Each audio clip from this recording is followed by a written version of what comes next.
نحمده ونصلي على رسوله الكريم اما بعد فاعوذ بالله من الشيطان الرجيم بسم الله الرحمن الرحيم رب اشرح لي صدري ويسر لي امري واحلل عقدة من لساني يفقهوا قولي رب زدني علما اللهم فقهنا في الدين اللهم إنا نسألك حبك وحب من يحبك والعمل الذي يبلغنا حبك اللهم اجعل عملي كله صالحا واجعله لوجهك خالصا ولا تجعل لأحد فيه شيئا اللهم ارزقنا إخلاص إلهي آمين رب اجعلني مقيم الصلاة ومن ذريتي ربنا وتقبل دعاء ربنا اغفر لي ولوالدي وللمؤمنين يوم يقوم الحساب. آج انشاءاللہ ہمارا نیا چیپٹر شروع ہوگا، تہجد، قیام اللیل، قیام رمضان اور وتر. سب سے پہلے تہجد کا ذکر ہے، اور اس کی فضیلت میں جو حدیث آتی ہے، سیدنا ابو امامہ رضی اللہ تعالیٰ عنہ روایت کرتے ہیں کہ رسول اللہ صلی اللہ علیہ وسلم نے فرمایا، علیکم بقیام اللیل فإنہ دأب الصالحین قبلکم وہو قربۃ لکم الی ربکم ومغفرۃ للسیئات ومنہاۃ عن الاثم. تہجد ضرور پڑھا کرو کیونکہ وہ تم سے پہلے صالحین کی روش ہے اور تمہارے لیے اپنے رب کے قرب کا وسیلہ، گناہوں کے مٹانے کا ذریعہ اور مزید گناہوں سے بچنے کا سبب ہے. اسے ابن خزیمہ نے روایت کیا ہے. اب آپ دیکھیے کہ اس حدیث میں تہجد کی فضیلت کو بیان کیا گیا، اور پہلی فضیلت کیا ہے کہ یہ کن کی روش ہے؟ صالحین کی روش ہے. اور صرف اس دور کے صالحین کی نہیں، ہر دور کے صالحین کی روش ہے، کیونکہ ہر دور کے صالحین فرائض سے اوپر اٹھ کر جیتے ہیں. وہ نیکی کا شوق اور محبت رکھتے ہیں، اور ایسے لوگ کم ہوتے ہیں. اسی لیے کہا گیا علیکم بقیام اللیل فإنہ دأب الصالحین قبلکم. پھر کہا گیا وہو قربۃ لکم الی ربکم، یعنی یہ تہجد کی نماز تمہیں اپنے رب سے قریب کرے گی. سوچئے کہ یہ نفل نماز آپ کو اللہ کے اتنا قریب کرتی ہے تو فرائض کی کیا اہمیت ہوگی، کیا فضیلت ہوگی. اور ویسے بھی تہجد فرض نماز کے بعد سب سے امپورٹنٹ نماز ہے. اللہ تعالیٰ آسمان دنیا پر ہوتا ہے اس ٹائم پر. بہت خوبصورت اور بہترین نماز ہے. یہ وہ عبادت ہے جس سے آپ اللہ کا قرب پا سکتے ہیں. پھر کہا گیا وَمَغْفَرَةٌ لِلسَّيِّئَاتِ، گناہوں کے مٹانے کا ذریعہ ہے، کیونکہ بیسٹ ٹائم ہوتا ہے استغفار کا. اور ہم قرآن پاک میں بھی پڑھ چکے ہیں کہ جو نیک لوگ ہوتے ہیں وہ تہجد کے ٹائم پر استغفار کرتے ہیں. اور آخر میں کہا گیا وَمَنْہَاتٌ عَنِ الْإِثْمِ، یہ مزید گناہوں سے بچنے کا بھی سبب ہے. آپ دن بھر میں خاص ایک رحمت کو محسوس کریں گے. آپ کو ایسا لگے گا کہ کوئی ذات ہے جو آپ کو برائیوں سے بچا رہی ہے. اگر آپ نے تہجد پڑھی ہے تو باقاعدہ آپ اس کو فیل کریں گے کہ آپ کو نیکی کی توفیق ملتی جا رہی ہے، آپ کے کام سمٹتے جا رہے ہیں، آپ کے وقت میں برکت آپ محسوس کریں گے. الحمدللہ. یہاں جو بات ہوئی کہ یہ گناہوں کو مٹانے کا ذریعہ، آپ دیکھیے ویسے بھی نماز گناہوں سے روکتی ہے، لیکن جب آپ تہجد گزار ہوتے ہیں تو آپ کے اندر واقعی اپنے گناہوں کو لے کر شرمندگی ہوتی ہے، ایک گلٹ ہوتا ہے. یعنی غلطیاں کوتاہیاں تو ہم سبھی کر رہے ہوتے ہیں، لیکن ان غلطیوں کوتاہیوں کو مٹانے کے لیے ہم کوئی نہ کوئی اسباب بھی اختیار کر رہے ہوتے ہیں. تو اس میں ٹاپ آف دا لسٹ تہجد ہے. پھر یہ کہ تہجد کی نماز کے ٹائم پر اٹھنا صحت کے لیے بھی بہت فائدہ مند ہے. سائنٹیفکلی یہ بتایا جاتا ہے کہ اگر آپ اس ٹائم پر اٹھتے ہیں تو آپ کے مسلز بہت اچھے ایکٹیو ہوتے ہیں اور آپ جوان رہتے ہیں، یعنی آپ کی صحت جو ہے وہ برقرار رہتی ہے. یہ بات آپ سب کو ہو سکتا ہے کہ معلوم ہو کہ آپ کی صحت کو برقرار رکھنے میں آپ کے مسلز کا بہت بڑا کنٹریبیوشن ہے. اگر آپ کے مسلز ویک ہیں تو آپ جوانی میں بھی کمزور ہو جائیں گے، لیکن اگر آپ کے مسلز اسٹرانگ ہیں تو آپ بڑھاپے میں بھی بہت ایکٹیو رہیں گے. تو یہ وہ ٹائم ہے کہ جس ٹائم پر اگر آپ اٹھیں، اٹھ کر اللہ کی عبادت کریں تو انشاءاللہ آپ کے جتنے بھی مسلز ہیں وہ ایکٹیو رہیں گے اور اس سے آپ کی صحت مینٹین رہے گی انشاءاللہ تعالی. سیدنا ابو ہریرہ رضی اللہ عنہ روایت کرتے ہیں کہ رسول اللہ صلی اللہ علیہ وسلم نے فرمایا، اس شخص پر اللہ کی رحمت ہو جو رات کو اٹھا، پھر نماز یعنی تہجد پڑھی اور اپنی بیوی کو جگایا، پھر اس نے بھی نماز پڑھی.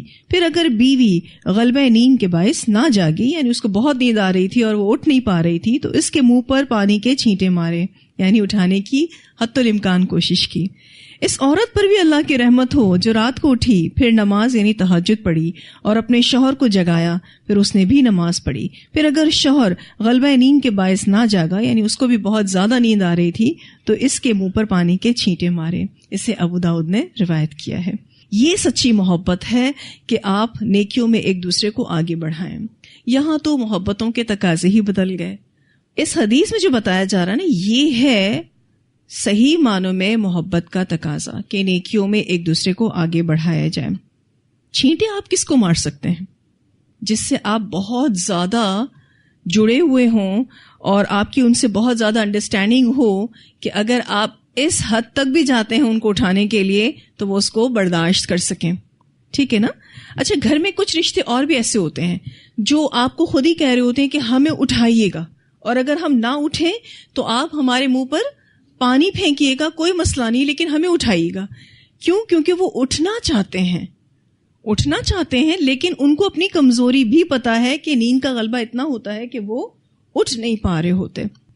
اور آپ کو پتا ہے یہ آپ کو پرمیشن کون دے گا؟ جب آپ کا اپنا عمل بہت اسٹرانگ ہوگا. اگر آپ واقعی تہجد گزار ہوں گے تو لوگ، یعنی آپ کے گھر والے ہی آپ کو کہیں گے کہ آپ ہمیں اٹھائیں، اور اس حد تک بھی جانا پڑے تو جائیں. تو اس سے کیا بات پتہ چلتی ہے کہ اپنے عمل میں ہمیں مضبوط ہونا ہے. پھر آپ کے گھر والے بھی آپ کو کہیں گے کہ آپ ہمیں اٹھائیے. پہلے اپنے گھر والوں کے سامنے ایسا عمل کرنا ہوگا، اس کے بعد پھر جو کچھ ہم کہیں گے تو انشاءاللہ وہ ضرور سنیں گے.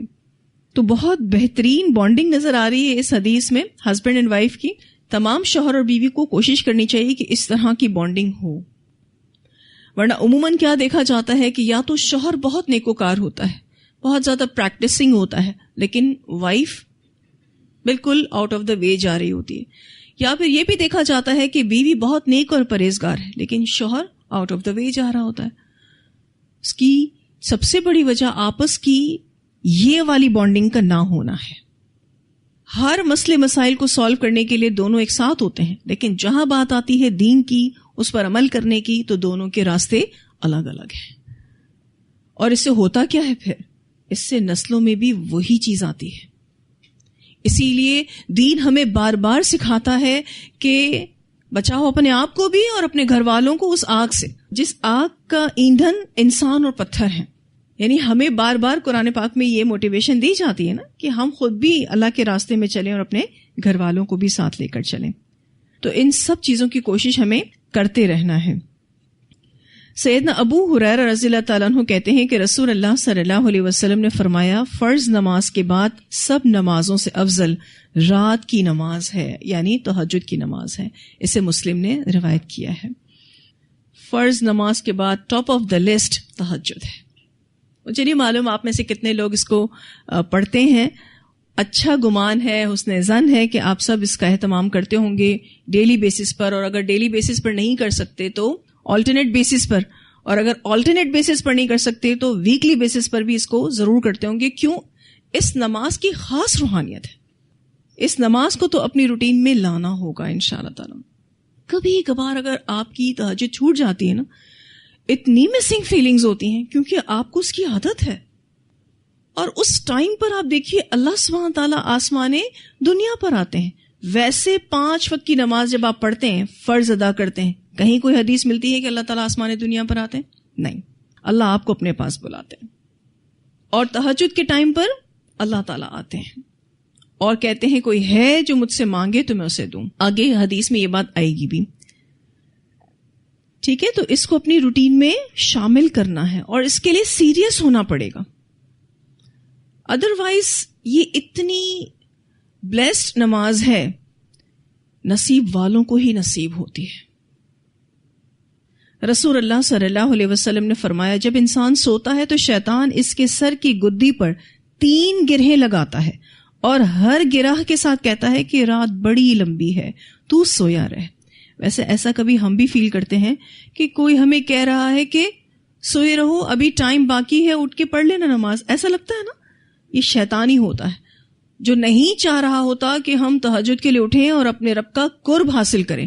وہ کہتا ہے رات بڑی لمبی ہے، ابھی تو بہت ٹائم پڑا ہے، تھوڑا سا اور ریسٹ کر لو، اتنا جلدی اٹھنے کی ضرورت نہیں ہے. پھر اگر وہ بیدار ہو کر اللہ کا ذکر کرے تو ایک گرہ کھل جاتی ہے. یعنی اس مومن بندے نے کس کی بات نہیں سنی؟ شیطان کی بات نہیں سنی، اور وہ اٹھ کھڑا ہوا کیونکہ اس نے الارم لگایا ہوا تھا اور اب اس کا الارم اس کو اٹھا رہا تھا تو وہ اٹھ کھڑا ہوا. اچھا، یہ والا اٹھنا تھوڑا بھاری ہوتا ہے، لیکن نبی اکرم صلی اللہ علیہ وسلم فوراً اٹھ جایا کرتے تھے. یعنی اپنے آپ کو گرانٹ نہیں دیتے تھے کہ اچھا چلو 2-4 منٹ اور سو لوں. نہیں، جب وہ اٹھتا ہے اور اللہ کا ذکر کرتا ہے، یعنی اللہ کی تعریف بیان کرتا ہے، اور جو اذکار انشاءاللہ آگے آئیں گے بھی کہ آپ اٹھ کر کون کون سے اذکار کر سکتے ہیں، جیسے ہی وہ ذکر کرتا ہے ایک گرہ کھل جاتی ہے. 3 نوٹس لگائی تھی نا اس نے، ایک گرہ کھل گئی، یعنی ایک رکاوٹ ہٹ گئی. اور اگر وضو کرے تو دوسری گرہ کھل جاتی. یعنی وضو کتنا بہترین عمل ہے کہ شیطان نے جو گرہ لگائی ہے وہ کھل جاتی ہے. اور اگر نماز پڑھے تو تیسری گرہ بھی کھل جاتی ہے اور وہ شادمان اور پاک نفس ہو کر صبح کرتا ہے، ورنہ اس کی صبح خبیث اور سست نفس کے ساتھ ہوتی ہے. اسے بخاری نے روایت کیا ہے. اب آپ اس طرح کی صبح تبھی کر سکتے ہیں جب آپ ارلی ٹو بیڈ اور ارلی ٹو رائز والے بندے ہیں، یعنی آپ رات کو جلدی سونے والے اور صبح جلدی اٹھنے والے ہیں. لیکن کچھ لوگوں کی روٹین کچھ اس طرح کی ہوتی ہے کہ وہ رات کو دیر سے ہی سو پاتے ہیں، تو اس صورتحال میں ان کو زیادہ مضبوط ہونا پڑے گا اس عبادت کے لیے. ٹھیک ہے، ورنہ اگر آپ جلدی سو جاتے ہیں تو انشاءاللہ آپ کی آنکھ تہجد میں ضرور کھلے گی اور آپ بڑے ریلیکس ہو کر اٹھیں گے. اگر آپ لیٹ نائٹ سوتے ہیں نا تو آپ کے لیے یہ عبادت ٹف ہو جائے گی، اور اس صورتحال میں یہ بھی ممکن ہے کہ آپ کی فجر بھی چلی جائے. ٹھیک ہے، صرف تہجد مس نہیں ہوگی، فجر بھی مس ہونے کا ڈر ہے. کبھی آپ کی فجر مس ہوئی ہو تو آپ نے اس صبح کی سستی کو فیل کیا ہے؟ یعنی آپ کو ایسا لگے گا کہ آپ کی روح بوجھل ہے، اسپرچولی آپ ویک ہیں فجر جیسی عبادت اگر چلی جائے تو. کیوں؟ کیونکہ روحوں کا اطمینان، یا اگر آپ اس کو یوں کہیں کہ دلوں کا اطمینان اللہ کے ذکر کے ساتھ جڑا ہے. جب آپ کی مارننگ، جب آپ کی صبح اللہ کے ذکر کے بغیر ہوتی ہے تو پھر وہ فریش نہیں ہوتی.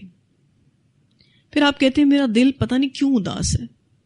وہ عبادت کی کمی کی وجہ سے اداس ہوتا ہے، اذکار کی کمی کی وجہ سے اداس ہوتا ہے. آپ کے دل کے اندر، آپ کے دماغ میں، آپ کی روٹین میں بیزاری سی آپ کو فیل ہو رہی ہوتی، کسی چیز میں آپ کا دل نہیں لگ رہا ہوتا کیونکہ آپ نے بہت امپورٹنٹ چیز کو مس کر دیا. سارا دن آپ اسی اسٹریس میں رہتے ہیں. اور اگر آپ نے ایسی مارننگ کی ہے، ایسی صبح کی جس کا ذکر اس حدیث میں آ رہا ہے، تو پھر آپ کی صبح بہت ہی شادمان اور پاک نفس کے ساتھ ہوگی. پورا دن آپ اتنی برکت محسوس کریں گے، اور یہ بہت نوٹسبل چیز ہے. اگر آپ اس کو فیل کریں نا، یہ بہت نوٹسبل چیز ہے.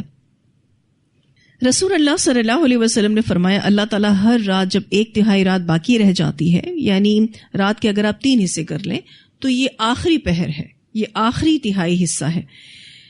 نبی اکرم صلی اللہ علیہ وسلم نے فرمایا اللہ تعالیٰ ہر رات جب 1/3 رات باقی رہ جاتی ہے آسمان دنیا پر نزول فرما کر فرماتا ہے کوئی ہے جو مجھے پکارے میں اس کی دعا قبول کروں، کوئی ہے جو مجھ سے مانگے میں اسے دوں، کوئی ہے جو مجھ سے بخشش طلب کرے اور میں اسے بخش دوں. اسے بخاری نے روایت کیا. اب یہ تو جو فیل کرے، کیونکہ اللہ کی جو یہ آواز ہے، اللہ کا جو یہ پکارنا ہے یا جو فرمانا ہے، یہ غیب کے ساتھ ہے. آپ کو یوں تو کوئی ساؤنڈ نہیں آتی، لیکن اللہ سبحانہ تعالیٰ نے آپ کو حدیث کے ذریعے بتا دیا کہ اللہ تو پکار رہا ہے، اللہ تو بلا رہا ہے.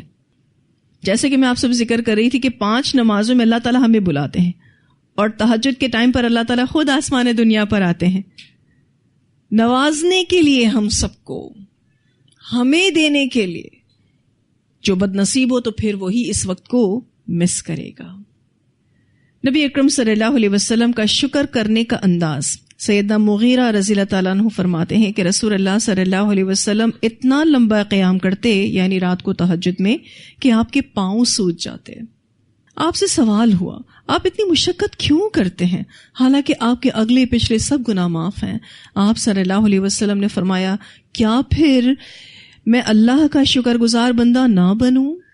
یعنی اللہ نے جو مجھے نبوت کے انعام سے نوازا ہے, مغفرت کی دولت سے نوازا ہے, اور بھی بے شمار نعمتوں سے نوازا ہے, میں اللہ کا شکر ادا نہ کروں؟ اسے بخاری نے روایت کیا ہے. تو تہجد صرف مسئلے کے حل کے لیے نہ پڑھیں, تہجد اللہ کا شکر ادا کرنے کے لیے پڑھیں. نو ڈاؤٹ تہجد میں آپ جو مانگیں گے آپ کو ملے گا. اور عموماً لوگ تہجد گزار تبھی ہوتے ہیں جب گھر میں کوئی پرابلمز ہوتی ہیں, زندگی میں کوئی مسئلے مسائل ہوتے ہیں, تو تہجد بڑی رچ کے ادا کرتے ہیں, پھر آنکھ بھی کھلتی ہے اور نمازیں بھی ہو رہی ہوتی ہیں اور دعائیں بھی ہو رہی ہوتی ہیں. لیکن جب حالات بالکل نارمل پر چل رہے ہوتے ہیں اور نعمتیں ملنے لگتی ہیں, انسان جب اس کو انجوائے کرنے لگتا ہے, تو پھر کون سی تہجد؟ تو تہجد کو رسول اللہ صلی اللہ علیہ وسلم اللہ کا شکر ادا کرنے کے لیے پڑھتے تھے. نو ڈاؤٹ یہ دعاؤں کی قبولیت کا ٹائم ہے, تو پھر شکرانہ بھی تو قبول ہوگا نا. کوئی مسئلہ نہیں ہے زندگی میں الحمدللہ, کیونکہ ایسے بھی دن ہوتے ہیں. ہر وقت تو وریز نہیں ہوتی, ہر وقت تو پریشانیاں نہیں ہوتی.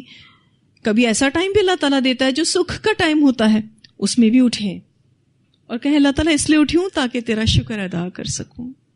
اور ویسے بھی آپ دیکھیے کہ شکر کو آپ لٹرلی تبھی انجوائے کر سکتے ہیں جب آپ نعمتوں کا احساس رکھتے ہوں.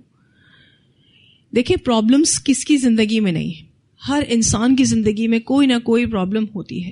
آج مجھے ایک اسٹوڈنٹ کا میسج آیا, وہ کہتی ہیں کہ میں بہت چڑچڑی ہوتی جا رہی ہوں, مجھے بہت غصہ آنے لگا ہے, میرے ساتھ مسئلہ کیا ہے؟ تو میں نے ان کو یہی بتایا کہ یہی ایشو ہے کہ جو نعمتیں آپ کے پاس ہیں آپ کی نگاہ اس پر نہیں جا رہی ہے, اور جو ایشوز ہیں آپ اس کو ہی بہت سوچ رہے ہیں. تو پھر آپ کے اندر یہ فرسٹریشن آئے گی ہی آئے گی.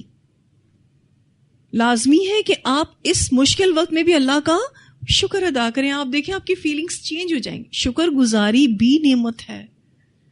یعنی اگر میں اللہ کی نعمتوں کا شکر ادا کرتی ہوں تو یہ میرا ہی بھلا ہے, میرا ہی فائدہ ہے اس میں, کیونکہ میں ریلیکس رہوں گی, میں کمفرٹیبل رہوں گی, میرے اندر فرسٹریشن نہیں آئے گی. اور پھر اسپیشلی آپ اتنے شکر گزار ہوں کہ آپ تہجد کس لیے پڑھ رہے ہیں؟ اللہ کا شکر ادا کرنے کے لیے پڑھ رہے ہیں. اللہ تعالیٰ کتنے خوش ہوتے ہوں گے. ایک روایت جو ترمذی کی ہے, آپ کی کتاب میں نہیں ہے, آپ صلی اللہ علیہ وسلم نے فرمایا اے لوگوں سلام کو عام کرو, کھانا کھلاؤ, رات کو نماز پڑھو جبکہ لوگ سو رہے ہوں, اور جنت میں داخل ہو جاؤ سلامتی کے ساتھ. کریں نا ہم سب یہ کام. پہلا کام کیا ہے؟ سلام کو عام کریں. اپنی بات کی ابتدا, اپنے کلام کی ابتدا سلام سے کریں, اور کلام کی انتہا بھی سلام سے کریں, اور اسی طرح سے کھانا کھلائیں. اچھا, آپ میں سے کتنے ایسے لوگ ہیں جو گھر میں کھانا بنانے کا کام کرتے ہیں؟ ماشاء اللہ. چلیں بھائی, یہ تو پھر آپ کے حق میں بہتر ہو گیا کہ آپ روز کھانا کھلانے والوں میں ہیں. اب دل سے کھانا بنانا سوچ کے کرنا پڑے گا, اور اللہ کے لیے خالص ہو کر کرنا پڑے گا. کھانا بنا کر کھلائیں. اچھا, روٹیاں بنانے کا کام ہوتا ہے کسی کا سالن بنانے کا کام ہوتا ہے. اچھا, کھانا بنانے کا کام گھر میں 2-3 خواتین بھی کر رہی ہوتی ہیں, مل بانٹ کے بھی, سبھی ان لوگوں میں شامل ہیں.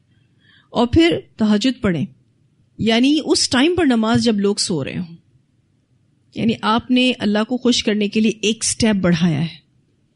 تو پھر آپ صلی اللہ علیہ وسلم نے کیا فرمایا؟ جنت میں داخل ہو جاؤ سلامتی کے ساتھ, کوئی رکاوٹ نہیں ہوگی, سیدھے سیدھے جنت میں چلے جاؤ گے.